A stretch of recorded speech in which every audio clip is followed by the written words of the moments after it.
హరే కృష్ణ. కళ్ళలో ఆనంద బాష్పాలు తెప్పించే శ్రీకృష్ణుడి లీల బంధు మహంతి గాథ. ఒడిశాలోని కటక్ జిల్లా మరియు బాలాసోర్ మధ్య ఉన్న జాజ్పూర్ అనే గ్రామంలో బంధు మహంతి అతని కుటుంబం నివసించేది. బంధు మహంతికి భార్య, 2 పిల్లలున్నారు. వారు ఆ ఊళ్ళో భిక్షమెత్తుకొని జీవించేవారు. కరువు కాటకాల వల్ల మూడుబారిపోయిన ఆ ఊళ్ళో వారికి భిక్షమెత్తుకునేంత గతి ఏర్పడింది.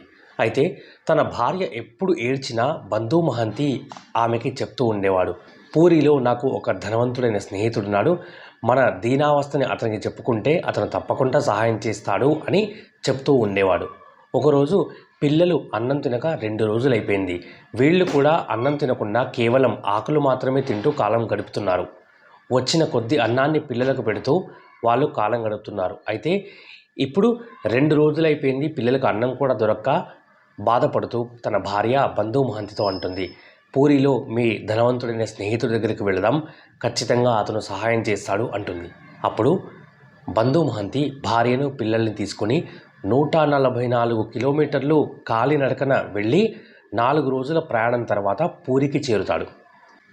అప్పుడు రాత్రి అవడంతో భార్యతో చెప్తాడు, ఇప్పుడు మనం వెళ్ళి నా స్నేహితుని లేపడం సరికాదు, ఎందుకంటే అతను ఇప్పుడు నిద్రపోతుంటాడు, కాబట్టి రేపు ఉదయం మనం వెళదాం అని అంటాడు. దానికి మహంతి భార్య, ఇప్పుడు పిల్లలకి ఆహారం ఎట్లా, వాళ్ళు ఏడుస్తున్నారు అంటుంది. ఇప్పుడు మనం పూరి జగన్నాథుడి ఆలయ ప్రాంగణంలో ఉన్నాం, వెళ్ళి అక్కడ ఏమైనా దొరుకుతుందో చూద్దాం, ఒకవేళ గుడి మూసేస్తే ఆ తలుపు దగ్గరికే వెళ్ళి చూసి వద్దాం అని అంటాడు. అయితే గుడి తలుపులు మూసేసి ఉంటాయి. అప్పుడు మహంతి ఆ గుడి ద్వారం బయట నిలబడి శ్రీకృష్ణుని ప్రార్థన చేస్తాడు. ఆ ప్రార్థన ఎంత గొప్పదంటే అన్ని పురాణాల్లోని సారం అది. ప్రభూ, నేను నీకు భక్తుడిని, నీవు తప్ప నాకు ఎవరు దిక్కు, నేను కటిక పేదవాడిని, నేను ఆకలితో ఉన్నాను, అయినా నాకు బాధ లేదు, కానీ నా భార్య, పిల్లలు ఆకలితో మరణిస్తారేమో. నేను ఇన్ని రోజులు నా భార్యకు నాకు స్నేహితుడున్నాడు, అతను మనకు సహాయం చేస్తున్నాడు అని చెప్తూ వస్తున్నాను, కానీ ఆమెకు తెలియదు నీవే ఆ స్నేహితుడవని. ఇప్పుడు వాళ్ళ ఆకలి తీరలేదు, ఏ సహాయం అందలేదనుకో, ఆమెకు నీవు ఉన్నావనే విశ్వాసం పోతుంది. నేను అది భరించలేను. నా మాటలు నమ్మి నీ మీద నమ్మకం పెట్టుకున్న ఆమెను నిరాశపరచొద్దు. నీవు ఉన్నావు, నీవు ఇదంతా చూస్తున్నావు, ఇది నా నమ్మకం, ఆ తరువాత నీ ఇష్టం అని ప్రార్థించి తిరిగి వచ్చి ఆలయ ప్రాంగణంలో పడుకుంటారు. భార్యకి నిద్ర పట్టదు. ఏదో చిన్న అలికిడి కావడంతో భార్య నిద్రలేస్తుంది. అప్పుడు ఒక బ్రాహ్మణుడు పెద్ద పళ్ళెంలో మధుర పదార్థాలను తీసుకొచ్చి ఆమెకిస్తాడు. ఆమె భావోద్వేగం నిండిన కళ్ళతో ఆ పదార్థాలన్నీ తీసుకుంటుంది. ఆ బ్రాహ్మణుడు అక్కడి నుంచి వెళ్ళిపోతాడు. ఆమె మహంతిని, పిల్లల్ని లేపుతుంది. ఆ పిల్లలు, మహంతి అందరూ తృప్తిగా కడుపారా భోజనం చేస్తారు. బంధు మహంతి అంటాడు, ఈ భోజనం ఎక్కడిది అంటే, ఇప్పుడే ఒక బ్రాహ్మణుడు వచ్చి మనకు ఈ తినడానికి ఈ పదార్థాలన్నీ ఇచ్చి వెళ్ళాడు అని చెప్తుంది. అప్పుడు బంధు మహంతి, చెప్పాను కదా, నేను వచ్చినట్లు నా స్నేహితుడికి తెలిసినట్లుంది, అందుకే ఎవరితోనో ఈ భోజనం పంపించాడు అని చెప్తాడు. ఆ రాత్రి ఆ జగన్నాథుడే స్వయంగా తెచ్చించిన భోజనాన్ని స్వీకరించి ఆ భార్య, భర్త, పిల్లలు ఎంతో తృప్తిగా తిని నిద్రపోతారు.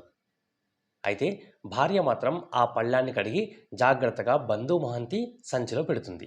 కథ ఇక్కడికి అయిపోలేదు, అసలు కథ ఇప్పుడే మొదలవుతుంది. తెల్లవారుజామున అర్చకులు వచ్చి గుడి తలుపులు తీసి పూరి జగన్నాథుడికి అభిషేకం చేస్తూ ఉంటే అప్పుడు అక్కడ బంగారు పళ్ళెం లేదు అనే విషయం స్ఫురణకు వస్తుంది. ఆ బంగారు పళ్ళెం లేదు అనే వార్త అటు ఇటుగా అందరికీ తెలిసిపోతుంది. అప్పుడు అందరూ ఆ పళ్ళెం గురించి వెతుకుతూ ఉండగా బంధు మహంతి సంచిలో ఆ పళ్ళెం దొరుకుతుంది. స్థానికులంతా కలిసి బంధు మహంతిని పట్టుకుని కొట్టడం మొదలు పెడతారు.